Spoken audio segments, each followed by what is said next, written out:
مرحبا رمضان مرحبا رمضان مرحبا رمضان مرحبا رمضان۔ جب ماہ سیام رمضان المبارک جلوہ گر ہوتا ہے، جنت کے 8 دروازے کھول دیے جاتے ہیں، جہنم کے دروازے بند کر دیے جاتے ہیں اور شیاطین جکڑ دیے جاتے ہیں۔ اللہ جل شانہ اس موسم رحمت میں خاص عنایات اپنے بندوں پہ فرماتا ہے۔ ایک نفل ادا کرنے سے فرض ادا کرنے کا ثواب ملتا ہے اور ایک فرض ادا کرنے سے 70 فرائض ادا کرنے کا ثواب ملتا ہے۔ اسی طرح راہ خدا میں 1 روپیہ دو گے تو 70 روپے خرچ کرنے کا ثواب ملے گا۔ اسی طرح باقی نیکیاں بھی جتنی بھی ہم کرتے ہیں، وہ ایک نیکی کریں گے تو 70 گنا اجر ماہ سیام میں ہمیں نصیب ہوتا ہے۔ اس لیے اہل ایمان کا یہ طریقہ ہے کہ وہ اس مہینے میں کثرت کے ساتھ تلاوت کرتے ہیں، کیونکہ ایک مرتبہ اگر قرآن مجید پڑھ لیا تو 70 مرتبہ قرآن مجید پڑھنے کا ثواب نصیب ہوا۔ ماہ سیام میں چونکہ شیطان بندھا ہوا ہوتا ہے، تو ہم اپنے آپ کو نیکی کی طرف اگر لانا چاہیں تو اتنی رکاوٹیں نہیں ہوتی جتنی عام دنوں میں ہوتی، لیکن اس کے باوجود بہت سارے لوگ ہیں جو رات کو بڑا پکا ارادہ کر کے سوتے ہیں کہ میں صبح وقت پہ اٹھوں گا اور نوافل بھی پڑھوں گا اور نماز بھی ادا کروں گا، لیکن جب صبح ہوتی ہے تو انہیں یا تو جاگ نہیں آتی یا نیند سے بیدار ہو جاتے ہیں، بستر سے اٹھا نہیں جاتا۔ جبکہ وہی شخص انہوں نے صبح سبزی منڈی جانا ہو تو چھلانگ لگا کے اٹھتے ہیں اور سبزی منڈی پہنچتے بھی ہیں۔ سستی طبیعت کا کسل نہیں ہوتا۔ عمومی طور پہ ہم اپنے آپ کو بیمار تصور کر لیتے ہیں اور سستی اور کسل کا نام دے کر کے، بہانہ دے کر کے ہم کہتے ہیں کہ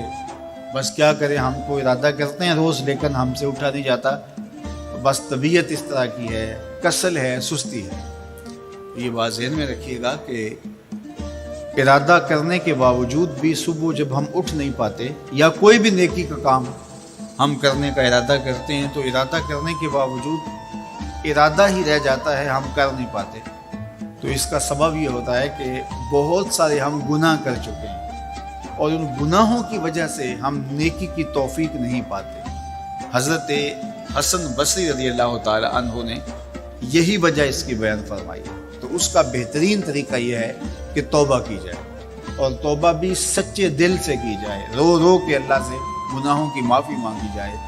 اور سچے دل سے جب توبہ کی جائے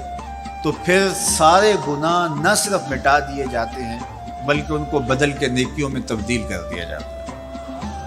تو ماہ سیام کے اندر پختہ عزم کریں اور اس عزم کو عمل کی شکل دینے کے لیے سچی توبہ کریں کہ ہمارا یہ رمضان اس طرح سے گزرے، یہ مہینہ اس طرح سے بسر ہو کہ ہم اس مہینے میں اللہ تعالیٰ کی قربت حاصل کر لیں، ہم گناہوں سے پاک ہو جائیں اور ہم جو ثمرات ہیں، جو فوائد ہیں اس مہینے کے، وہ ہم سمیٹ سکیں۔ تو یہ وہ مہینہ ہے جس کے انتظار میں میرے اور آپ کے آقا و مولا اپنی آنکھیں لگائے ہوتے تھے اور دن گن گن کے وقت گزارتے تھے کہ ماہ سیام آ رہا ہے۔ تو اس مہینے کا عزت کے ساتھ، تکریم کے ساتھ، اعزاز کے ساتھ استقبال کرو اور اس کو پلکوں پہ بٹھاؤ، اس کو دل پہ بٹھاؤ۔ اس مہینے کی تکریم یہ ہے کہ اس میں ہر برا کام چھوڑ دیا جائے۔ اگر کوئی شخص برا کام نہیں چھوڑتا اور روزے رکھتا ہے تو میرے اور آپ کے آقا و مولا کا ایک فرمان سن لیجئے، من لم یدع قول الزور والعمل بہ فلیس للہ حاجۃ فی ان یدع طعامہ وشرابہ۔ فرمایا کہ جو جھوٹ اور برے کام نہیں چھوڑتا، اس کے بھوکا اور پیاسا رہنے کی اللہ کو کوئی ضرورت نہیں ہے۔ تو روزہ خوراک بچاؤ مہم نہیں ہے جو چلائی جاتی ہے، بلکہ یہ تزکیہ نفس کا موسم ہے، باطن کی صفائی کا موسم ہے، اور باطن کی صفائی نہیں ہوتی جب تک ہم کوشش کریں۔ آپ کے بدن پہ بہت ساری میل چڑھی ہوئی ہے اور جمی ہوئی ہے بدن کے ایک ایک عضو پہ میل، تو آپ پانی میں چھلانگ لگا کے باہر بھی آ جاتے ہیں تو میل نہیں اترتی، چلو کچھ نہ کچھ فرق تو ضرور پڑ جاتا ہے، لیکن میل نہیں اترے گی۔ میل کب اترے گی؟ جب آپ اپنے بدن کو مل مل کے اس کے اوپر صابن لگا کر کے اچھی طرح سے اس کو جب اتاریں گے محنت کوشش سے، تو پھر آپ کا بدن مہک جائے گا، ہلکا پھلکا ہو جائے گا، میل اتر جائے گی۔ یہ موسم رحمت ہے، اللہ کی رحمتوں کا می برسے گا، اس سے کچھ نہ کچھ فائدہ تو ہوگا ہی، لیکن حقیقی فائدہ وہی حاصل کرے گا جو اپنے گناہوں کو مل مل کے دھوئے گا اور اپنے آپ کو صاف کرنے کی کوشش کرے گا۔ تو اپنے من کے میل اتارنے ہیں، اپنے باطن کے میل اتارنے ہیں، اپنے اعمال کی درستگی کی کوشش کرنی ہے۔ صلاۃ التراویح مسجد میں نہیں آ سکتے تو گھروں میں پڑھ لیجئے، جس طرح بڑی عمر والے لوگوں کو، بیمار لوگوں کو کہا گیا کہ آپ گھروں میں پڑھ لیں، بچوں کو کہا گیا، لیکن چھوڑیے گا نا، یہ رمضان المبارک کا خاص عمل ہے۔ آج کل دین بیزار طبقہ مختلف جگہوں پہ بیٹھ کے